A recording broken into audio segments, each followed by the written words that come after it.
슬프신가요? 기쁘신가요? 감격이 넘치나요? 걱정, 근심이 가득 찬가요? 예수 믿는 사람들은 뜻이 뭐죠? 항상 기뻐하라. 쉬지 말고 기도하라. 범사에 감사하라. 이는 그리스도 안에서 우리를 향한 하나님의 뜻이에요. 그래서 우리 마음이 항상 그 감격 속에서 기쁨이 가득 차고 소리가 날 때 즐거운 소리, 정말 평강의 그 마음, 샘솟는 감격이 있고 정말 보람이 있는, 그래서 그 마음이 꽃밭처럼 정말 이렇게 우리 하나님의 사랑을 흠뻑 받은, 그래서 아주 밝은 이러한 그 감정을 항상 유지하며 살으셔야 돼요. 그런데 실제로 현실에서는 사정상, 형평상, 여건상 참 상처도 많이 받고 너무나도 많은 사람들이 쓴뿌리가 나고 너무 사는 게 너무 힘들고 고달픈 그런 일이 얼마나 많습니까? 근데 오늘 이 3절부터 14절까지는 막 찬송이 가득 찬 거예요. 막 찬송을 할 수밖에 없는 감격이 넘치고 이렇게 그 기쁨이 가득 찬, 영광이 가득 찬 그런 내용이에요. 그래서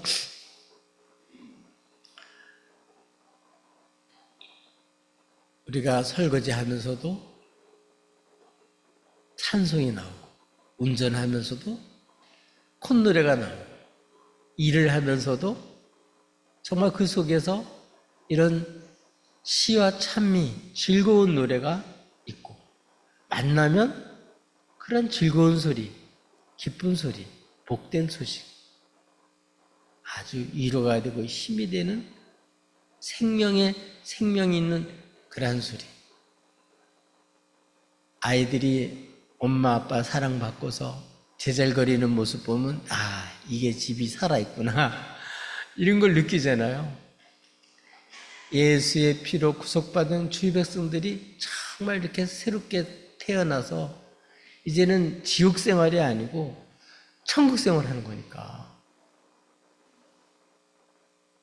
말만 달라지는 게 아니라 정말 우리 마음속에 이런 감정도 정말 이게 하늘신 평강으로 가득 차고 감격이 넘치는 이런 삶을 주셨는 거예요. 주셨어 이미. 근데 그거를 자꾸 뺏기고 옛날 습관대로 자꾸 그래서 그렇지 이거를 유지하고 사셔야 돼요.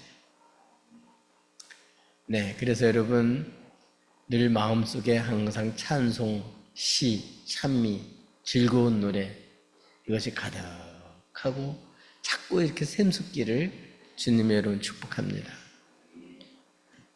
찬송하리로다.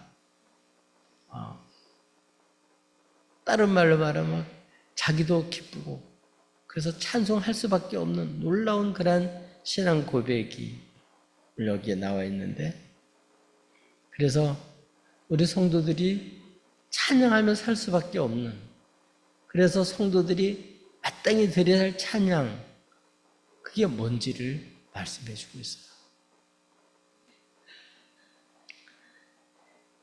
3절에 보니까 찬송하리로다. 하나님, 근데 하나님 어떤 하나님?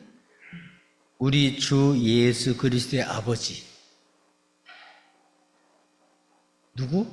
우리 주 예수 그리스도의 아버지.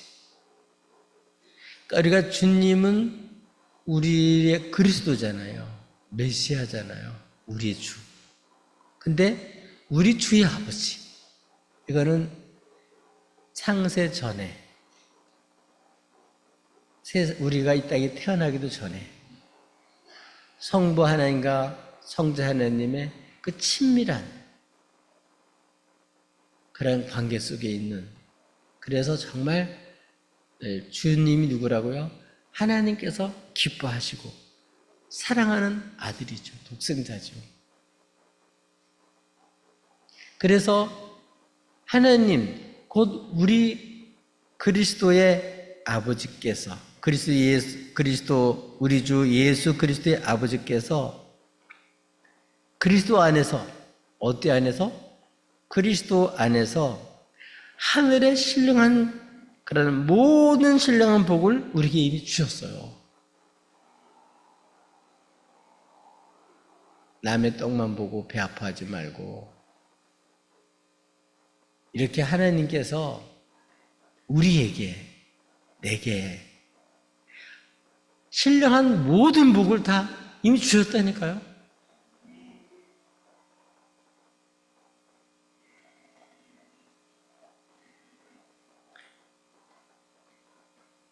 그래서 이런 신령한 복을 받고 이게 복인 걸 알고 그러고 그 찬송을 해야죠.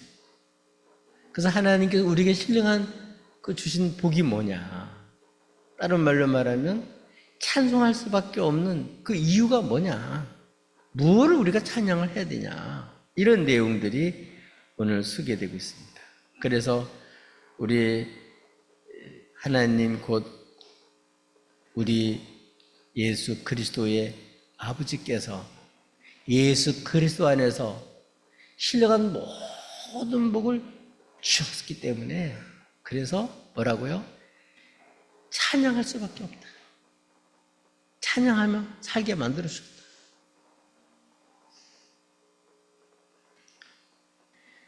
그리고 4절서부터 이렇게 찬양할 수밖에 없는 그 이유를 쭉 설명하고 있어요.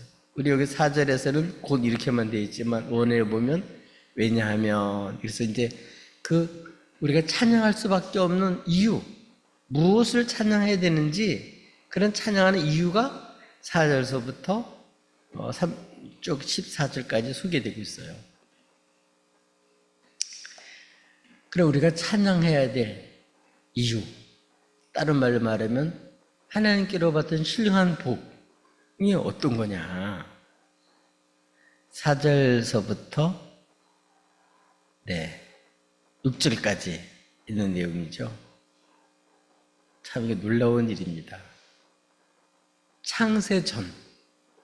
창세전은 세상이 창조하기 전을 말하는 거예요. 우리가 태어나기도 전을 말하는 거예요. 세상이 만들기도 전이니까. 그 창세 전에 하나님께서 그리스도 안에서 어떻게 했다? 우리를 택해 주셨어요. 어떤 사람은 택해 주셨고 뭐 예정해 주셨다, 이건 장로교만 그런 걸로 생각하는데 그거 아니에요. 거기에 이제 주의가 들어가지고 거기에 인간적인 그런 생각이 들어가지고 이제 문제가 되는 거지, 성경 자체가 그렇게 돼 있어요. 창세 전에 그리스도 예수 안에서 우리를 택해 주신 거예요.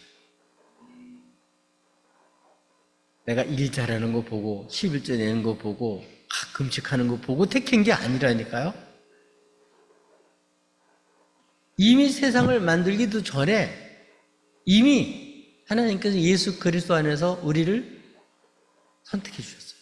우리라고 하는 것은 하나님의 백성을 말하는 거죠. 그러니까 하나님, 우리 속에 나도 들어가는 거죠. 그렇죠? 그러니까 우리 하나님 백성 공동체도 마찬가지고 또 개인도 마찬가지고 같이 들어있는 거예요.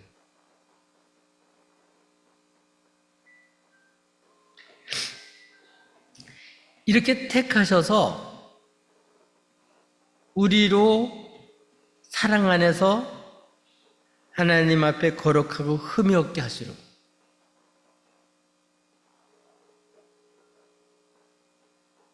그건 이미 생 만들기 전에요. 타락하기도 전에요. 어떻게 한다고요? 이렇게 택해가지고 우리로 사랑 안에서, 그래서 거룩하고 흠이 없게 하시려고 하나님께 놀라운 뜻을 세웠어요. 무슨 뜻이냐면 하나님이 기쁘신 뜻, 아까워서가 아니고 아주 기쁘게 흔쾌히 그 기쁘신 뜻, 그게 뭐냐면 우리를 위해서 놀라운 계획을 가졌다는 거예요. 선택했을 뿐만 아니라 어떤 뜻을 예정하셨냐, 어떤 뜻을 확정하셨냐, 어떤 계획을 하나님께서는 가지셨냐. 예수 그리스도로 말미암아, 누구로 말미암아? 예수 그리스도로 말미암아 자기 아들들이 되게 하셨다. 지금 우리가 하나님의 아들이 된 게 아니고 이미 창세전에 우리는 하나님의 아들, 여기는 하나님의 아들은 딸들도 다 들어가는 거예요. 하나님의 아들들이 되게 하셨어요, 이미. 무슨 속에? 계획 속에. 아직은 실현된 건 아니죠, 그렇죠?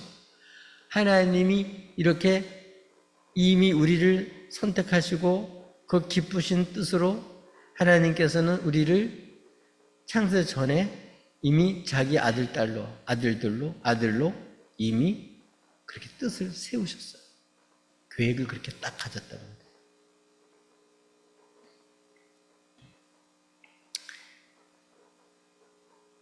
여기에 이렇게 뜻을 세운 거는 누가 세웠을까요? 여기 뜻은 성부 하나님, 성자 하나님, 나오진 않았지만 성령 하나님 마찬가지죠. 우리가 사람을 만들고 이렇게 하듯이 이렇게 하나님께서는 하나님과 성자 하나님, 성령님, 여기는 성령님은 나중에 나와요. 뜻 같이 세운 거예요. 하나님만 뜻 세운 거 아니에요. 그걸 계획하는 걸 하나님, 성자 하나님도 같이 계획하고, 언제? 창세 전부터 그렇게 계획을 한 거예요, 같이.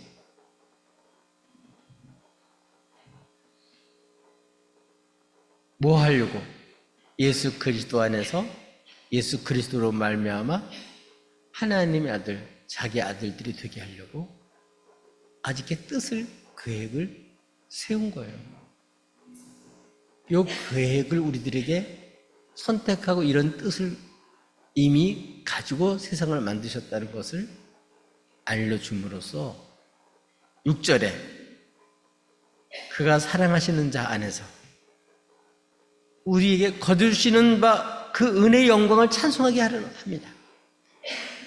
또 우리가 잘못 생각하면 이 땅에서 뭔가 했기 때문에 하나님 축복하고 사랑하는 걸로 아는데 그게 아니고 이미 사랑하시고 그 기쁘신 뜻을 가지고 거둬주는 거예요. 이미 그냥 주려고, 사랑하는 마음으로 주려고 이미 그 은혜의 영광을 우리가 해야 될 일은 찬송하는 것밖에 없어요.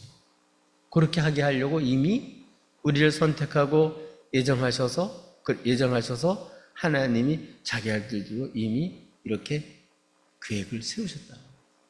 그런 뜻을 가지셨다는 거예요. 여러분이 뭐 집을 짓든 땅을 사든 다 계획하고 하잖아요. 근데 하나님은 뭐 그냥 어쩌다 보니까 뭐 사람 만들고 어쩌다 세상 만들고 그렇게 한 게 아니란 말이에요. 이걸 세상을 만들기 전에 벌써 이렇게 우리를 선택하고 다 이런 기쁘신 뜻 가지고 계획을 딱 확정을 했단 말이에요. 예수 그리스도 안에서 하나님의 아들들이 되게 해요. 그러니까 누구로 말미암아? 예수 그리스도로 말미암아 이렇게 다른 걸로는 안 돼요. 예수 그리스도로 말미암아 하나님의 그러한 아들들이 되게 하시는데 그 아들들 어떤 아들이죠? 흠도 없고 거룩한, 사랑 안에서 흠도 없고 거룩한 그런 정말 사랑을, 하나님 은총을 아주 가득 받은, 그렇게 해서 사랑하는, 그래서 아주 기쁜 마음으로 이렇게 하나님께서는 이미 이렇게 선택하고 예정을 하시고, 다른 예정이라는 얘기를 자꾸 장로교 쪽으로 생각해 나쁘게 보는 사람들이 많은데 그게 아니고 계획을 이미 딱 확정을 하셨단 말이에요. 그래서 뭐 하게 하려고? 거두시는 은혜를 참여하게 하려고. 이걸 알아야 이런 놀라운 이러한 하나님의 계획 속에서 우리를 그리스도 예수 안에서 이미 창세전에 우리를 선택하고 이런 기쁘신 뜻 가운데서 이렇게 놀라운 계획을 가지시고 이렇게 우리를 이렇게 한 것을 알고 거두신 은혜의 영광을 우리가 해야 될 일은 찬양하는 거예요. 이 거두신 은혜를.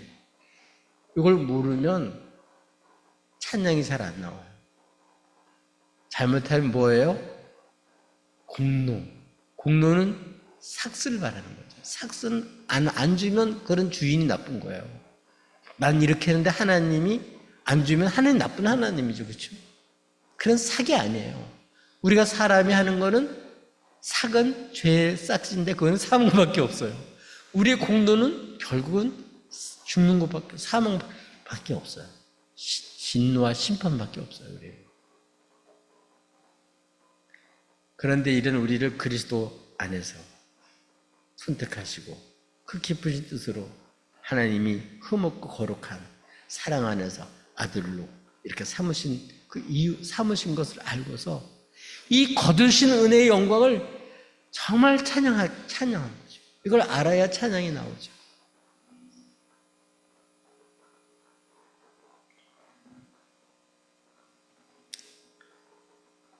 이렇게 하나님 사랑하셔요, 여러분. 저 여러분을 사랑하셔요. 이런 사랑 가운데서 계획을 세웠다고. 사랑해서. 이게 신령한 복이죠, 이게. 그래서 찬양할 수밖에 없다. 두 번째로는 우리가 하나님 앞에 찬송할 수밖에 없는 이유. 뭘까요? 그게 7절서부터 10절까지 나와 있는 내용이에요. 그 내용은 한마디로 말한다면 예수 그리스도로 말미암아 우리의 죄를 사해 주시는 거죠. 속량해 주시는 거죠. 그것도 뭐로? 공짜로. 은혜의 그 풍성함, 사랑의 풍성함으로. 그래서 하나님이 누구로? 예수 그리스도로. 그 피로 우리를 죄에서 풀어서 살려서 죄만 용서하는 게 아니에요. 죄도 사해 주시고 속량은 억압받는 데서 구출하는 거잖아요. 하나님을 대적하는, 그래서 하나님을 반역하는, 하나님 반대 적대자가 돼 있는 이런 우리를 거기서 건져내가지고 능력으로 건져내가지고 자유케 하는 거예요. 사해 주시고 속량해 주시고.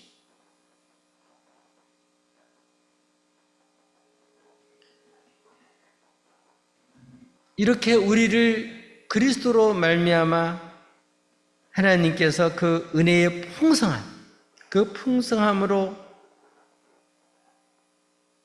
그 예수의 피로 말미암아 우리를 속량 곧 죄사함을 받게 해주었어요. 근데 더 놀라운 사실은 이걸 어떻게 하냐고요. 저절로 몰라요. 근데 하나님께서 우리들에게 9절에 알게 하시는 거예요. 알려주시는 거예요, 이거를. 그게 비밀이에요, 비밀. 이 비밀은 뭐죠? 죄인을 예수 그리스도의 피로 속량해 주시는 구속의 비밀이죠, 비밀. 그게 하나님 계획이란 말이에요. 이 계획을 하나님께서는 8절에 모든 지혜와 총명을 넘치게 주셔가지고 그게 복음을 듣고 믿어지게 만들고 깨달아지게 만들고, 그 사람으로서는 사람은 지혜 지식으로 안 된단 말이에요.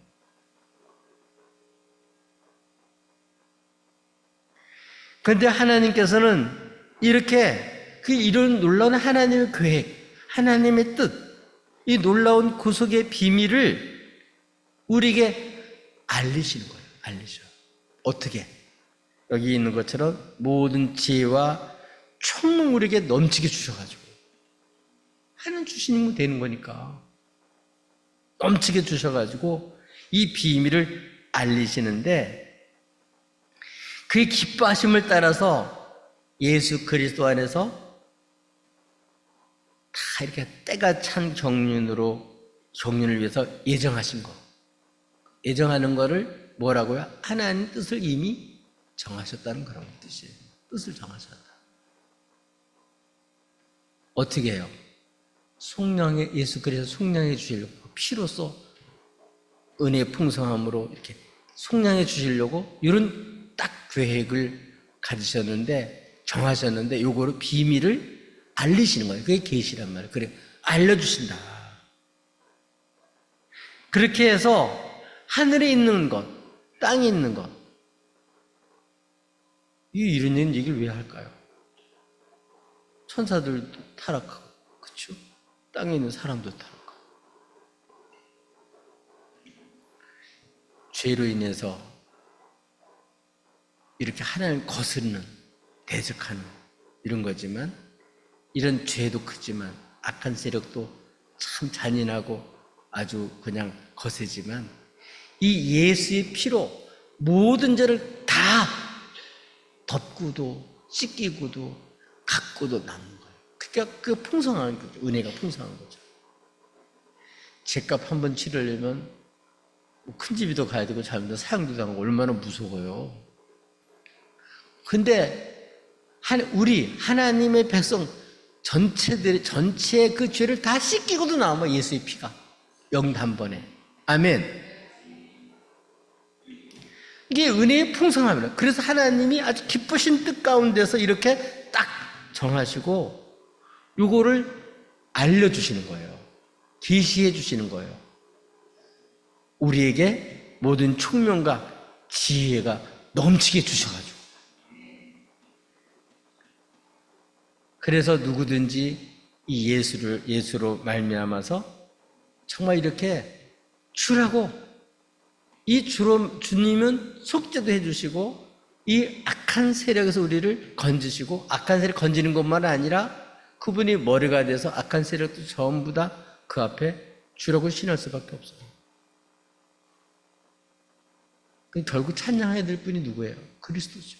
그리스도죠. 하나님이 예수 그리스도로서 이렇게 놀라운 구속을 계획을 세우시고 계획만 세운 게 아니고 때가 찼을 때 이것을 알리신단 말이에요. 주의 백성들에게 알리시고 어떻게 그냥 안 돼요. 우리는 몰라요. 그러니까 모든 총명과 지식을 넘치도록 주셔가지고 이 비밀을 알리셨어요. 이 십자가의 놀라운 이 비밀, 이 도의 비밀, 하나님 우리를 구속하는 이 놀라운 하나님의 뜻, 하나님의 능력, 하나님의 지혜, 이건 세상 지혜가 아니란 말이에요. 그래서 모든 입이 다 주라고 그 앞에 다 주라고 신할 수밖에 없어서 그래서 모든 대적과 죄가 다 주님으로 평정이 되는 통일되게 하는 이러한 주님을 아니까 어떻게 될까요? 이러한 주님을 주신 우리 하나님께 우리는 찬양할 수밖에 없다. 그것뿐만 아닙니다. 11절에 보니까 모든 일을 하나님 뜻대로 다 결정하신 거예요. 우리가 구하지도 않았어요. 구하지도 않아요. 근데 하나님이 이미 창세전부터 그 뜻을 정하시고 그 계획에 따라서 예정을 입었다는 얘기가 뭐라고요? 결정을 했다는 거예요. 우리를 뜻을 정했다는 거예요. 그래서 우리가 뭐가 되겠다고요? 그의 기업이 되게 하셨다. 하나님 것이 되게 했다는 거예요. 하나님 것이 되게 했다. 죄를 속량해 주시고 누구 것이 되게 했다. 핏값으로 산 다음에 우리를 지으셔서 주인일 뿐만 아니라 우리를 그 핏값으로 예수 그리스도 핏값으로 우리를 사셔서 거기서 죄에서 풀어주시고 죄도 사해주시고 그 죄의 권세에서 대적하는 세력에서 건지셔서 그래서 우리를 주의 핏값으로 사니까 하나님 거잖아요. 주의 기업으로 삼으셨다.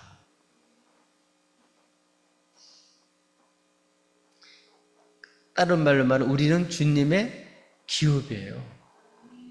여러분 자식이 여러분의 생명의 기업이듯이 우리는 하나님의 기업이에요. 주님이 핏값으로 산 교회고 핏값으로는 하나님의 기업이에요. 하나님 거. 아무도 못 건드려요.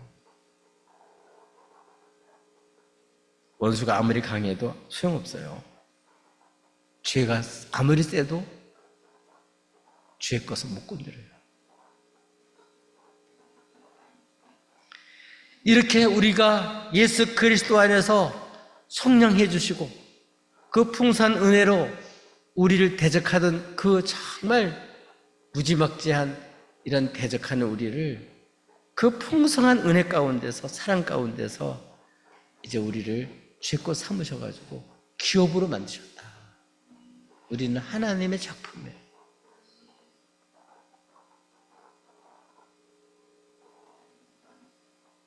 그래서 우리는 때가 찼기 때문에 이 놀라운 경륜을 따라서 주의 백성들은 전부 다 주의 것이 된 거예요. 하나님의 기업이 된 거예요. 그래서 우리는 예수 그리스도 안에서 전부터 바라던 그 영광을 뭐예요? 찬송하며 살게 만들어 주신 거예요. 이미 우리가 이걸 알아야 돼요. 이건 우리의 정체성이 된 관계된 거예요. 나는 마귀 자녀가 아니고 나는 세상에 살지 말아야 될 사람이 아니고 나는 주님이 핏값을 한 하나님의 자녀고 하나님의 기업이에요. 우리는 존귀한 자로 바뀌어졌어요. 우리는 새로운 피조물로 바뀌어졌어요. 이걸 인정하셔야 돼요.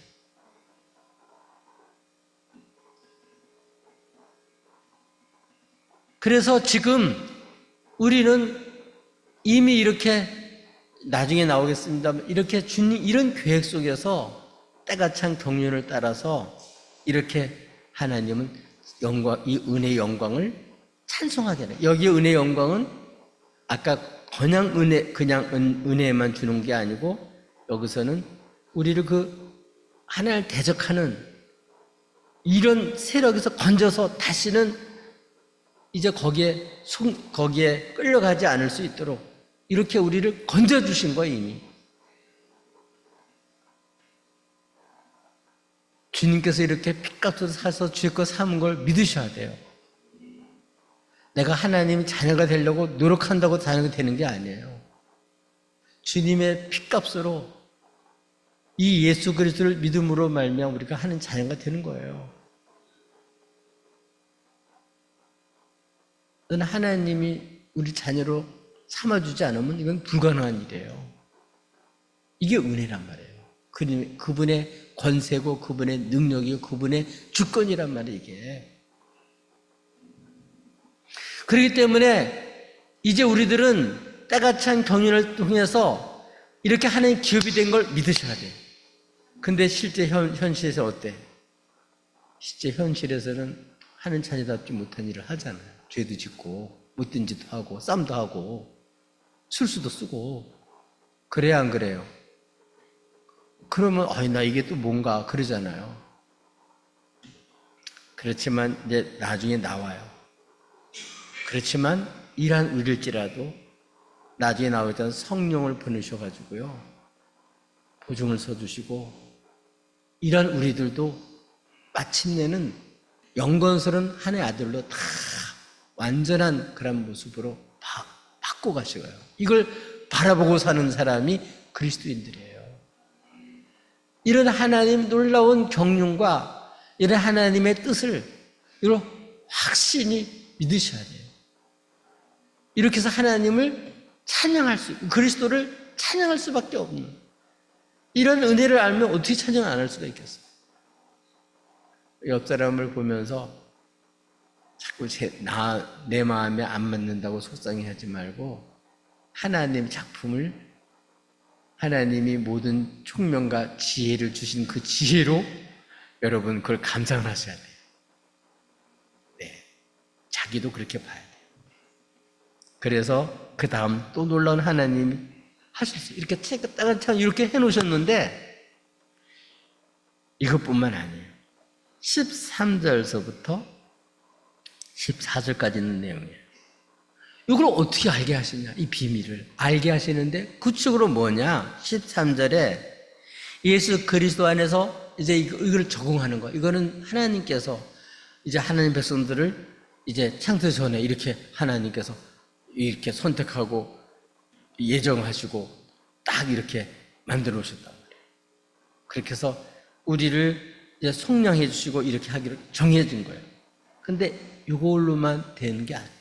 13절에 보니까 너희도 이제 적용하는 거죠, 우리에게. 진리의 말씀, 하나님 말씀이 진리의 말씀이거든요. 이 비밀, 구속의 비밀이 그게 진리거든요. 그게 하나님의 진리고 그게 하나님의 말씀이거든요. 진리의 말씀을 설명하기를 너 곧 너희의 구원의 복음, 너를 죄에서 죄사함 받게 하고 죄의 세력에서 하나님을 대적하는 세력에서 너를 이제 하나님께 순종하게 만드는 이런 구원의 복음을 어떻게 해요? 듣게 해주셔요. 여러분, 아무나 안 들어요. 들어요. 일단 들어요. 듣고 그 다음에 그 안에서 또 믿어. 중요해요. 듣고 믿어요. 이렇게 듣고 믿으면 어떻게 될까요? 진짜 주님의 진짜 죗값을 다 치르고 진짜 이게 우리 것이 실제가 된단 말이에요. 이게 아니 예정하고 선택하고 계획했다고 되는 게 아니란 말이에요. 그걸 끝나는 게 아니라 실제 그게 내게 이루어져야지. 나하고 상관이 돼야지. 아무 상관없어. 무슨 소용이 있어요? 아무 소용없지. 근데 우리가 어떻게 해요? 이 구원의 복음, 진리의 말씀을 듣고 믿어. 그 다음에 어떻게 해요? 이렇게 믿고 죄사함 받아서 진짜 주의 것이 되면 성령께서 약속해 주신 성령이죠. 성령으로 일을 쳐주신다면 오셔서 인쳐주는 건 뭐는 소유라는 뜻이잖아요. 여러분 등기 낼 때도 전부 다 도장 찍잖아요. 그렇죠? 하는 것이라는 뜻이에요. 진짜 주님이 딱 성령으로 인을 쳐주신 거예요. 그래서 너는 주의 것이다. 하나님 것이다. 하나님 거니까 거룩한 거예요. 하나님의 것이니까 피값으로 이미 깨끗하게 해놨으니까 흠이 없는 거예요. 사람은 자체로 거룩하지 않아요. 하나님과 관계돼서 피값으로 사야 그래야 거룩하게 되는 거예요. 그게 하나님 거기 때문에 구별되는 거예요. 주님이 피 흘려 죽으셨다고 그걸 듣지도 않고 믿지도 않으면 나하고는 아무 관계가 없는 거예요. 듣고 믿어야지. 그러니까 이렇게 예정되어 있다고 그냥 저절로 다 믿어지는 게 아니잖아요. 어떻게 해요? 언제 때가 되면 어떻게 해요? 그 복음, 진리의 말씀 듣는단 말이에요. 듣고 믿게 만들어요. 믿어진단 말이에요, 이게. 아무나 안 믿어져요. 하나님 기업이 된 사람들 믿어져서 약속한 성령이 오셔가지고 딱 인을 서주신단 말이에요. 너는 내 거다. 그리고 안 떠나서요.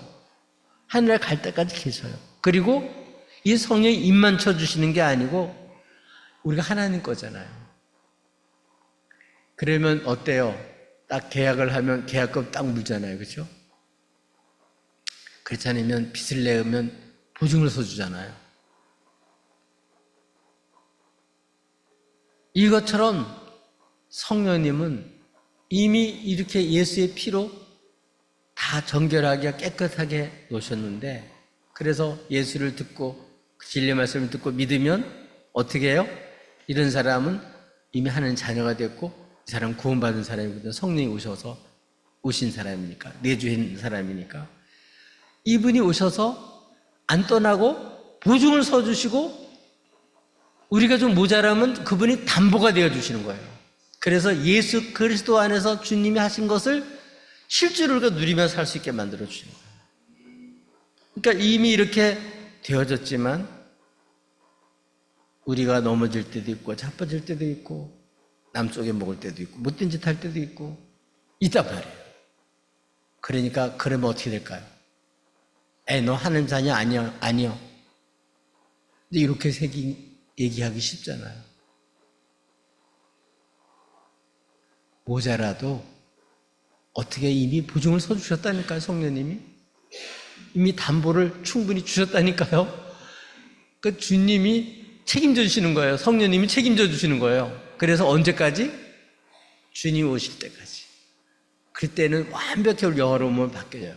그러니까 이 중간에는 이 성령이 보증서 주시고, 그래서 우리가 예수 그리스도 안에서 우리는 넘어지고 자빠지고 못된 짓하고 옛날처럼 또 살고 이렇게 했지만, 이 성령님이 어떻게 할까요? 이것을 알게, 복음을 듣게 하고 믿게 하고, 그렇게 해서 성령님이 깨닫게 만들어 주시고, 이렇게 해서 죄와 하나님 대적하는 것과 싸울 수 있게 만들어 주시고, 그래서 힘을 주셔서, 그분의 능력이니까 죽은 자를 살리는 그 성령의 능력으로 우리는 연약한데 결국은 우리를 그렇게 만들어 가요. 영광스러운 하나님의 아들로 만들어 가요. 이걸 믿으셔야 돼. 지금 보이는 남편의 아들이 싹수가 노른 것 같아도 그렇게 생각하면 안 돼요. 내가 고치는 게 아니고, 자기 스스로 고쳐지는 게 아니고 성령님이 그렇게 만들어 가신 거예요. 그분이 그렇게 이끌어 가시고, 이런 시련과 이런 다툼과 이런 실수와 이런 범죄들을 통해서 정말 채찍맞고 여러 가지 어려움을 겪지만, 그러나 변화시켜 가지고 이걸 이기고 능히 다 영광 가운데 설 수 있게, 이렇게 성령님이 만들어 가신 걸, 이걸 믿으셔야 돼요. 그러면 어떻게 될까요? 회개도 빨리 할 수 있는 거고, 넘어졌다가 이러면 안 되지 하고 하나님 앞에 바르게 서서 나갈 수가 있고, 그래서 이제는 낙심하고 쳐져서 한개 눌러가지고 우리가 옛날처럼 사는 것이 아니라 이제 정신을 바짝 차려가지고 하나님 아들답게 살면서 우리가 이 땅에서 하나님의 은혜의 영광을 찬양하며 사는 사람으로 바뀌어진다. 그래서 지금 내가 다윗처럼 범죄했을지라도 또 실수했을지라도 이 놀라운 비밀을 알고 이 구속의 복음, 이걸 듣고 믿어져서 성령님이 그걸 생각나게 하고 깨닫게 만들어주고 믿어지게 만들어가지고 결국 어떻게 해요? 그 고난받을 때도 알아요. 하나님의 사랑을. 나를 이것에서 건져서 영원롭게 바꿀 걸 알아요. 합력한 손으로 바꿔나가시는 성의 능력을 믿어요. 그렇게 바꿀 걸 믿어요. 그러니까 이런 성령, 이렇게 역사하신다는 사실을 믿고 여러분 어떻게 해야 될까요? 여러분 남편이나 자식이나 아내나 싹수가 노래 그런 말 하는 게 아니라 우리는 이 진리의 복음을 전하는 거예요. 이 구원의 복음을 전해야 된단 말이에요. 우리는 구원의 이 기쁜 소식을 말하는 거예요.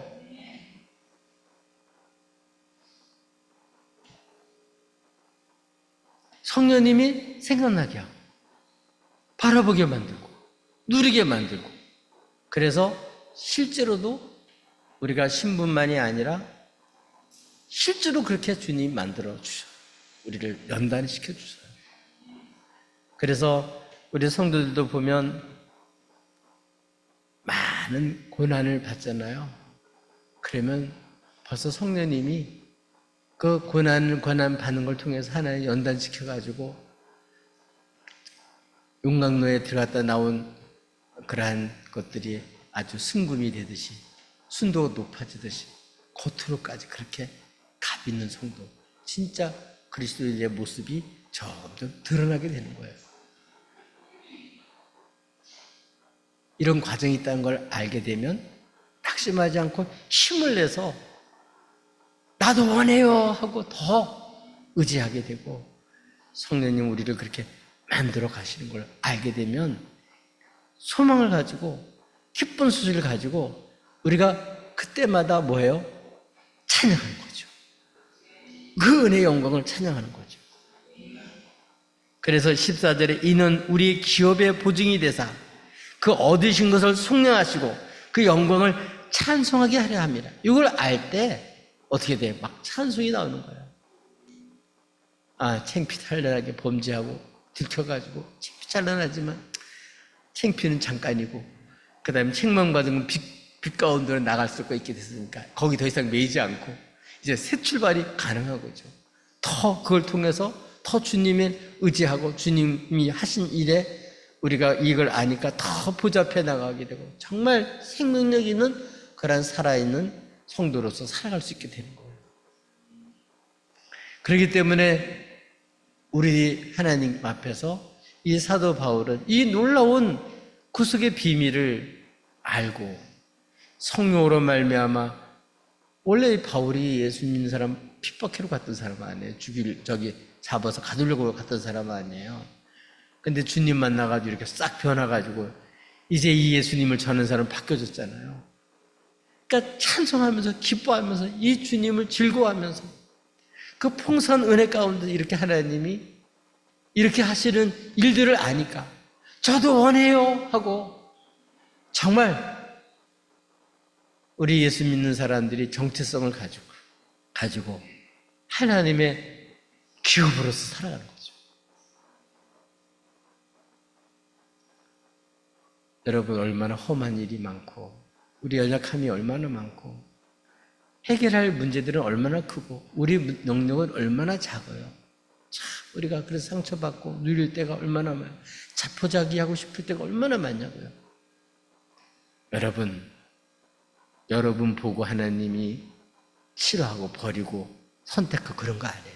이미 창세전부터 여러분 예수 그리스도 안에서 여러분을 선택하시고 예수 그리스도의 피로 우리를 속량해 주시고 하나님의 아들들로 삼으셔서 당신의 영광의 기업으로 이렇게 하려고 하시고 때가 됐을 때 이렇게 복음 주셔가지고 여러분 믿게 돼서 성령 받았으니 여러분은 하나님의 영광스러운 자녀고 하나님의 기업이 된 것을 믿으시고 여러분 정말 하나님의 걸작품이 돼서 우리 하나님의 은혜의 풍성함을 드러내고 찬양하며 감사하며 즐거운 소리를 내며 주의 복음을 확증하는 주의 증인들이 되기를 예수님의 이름으로 축복합니다.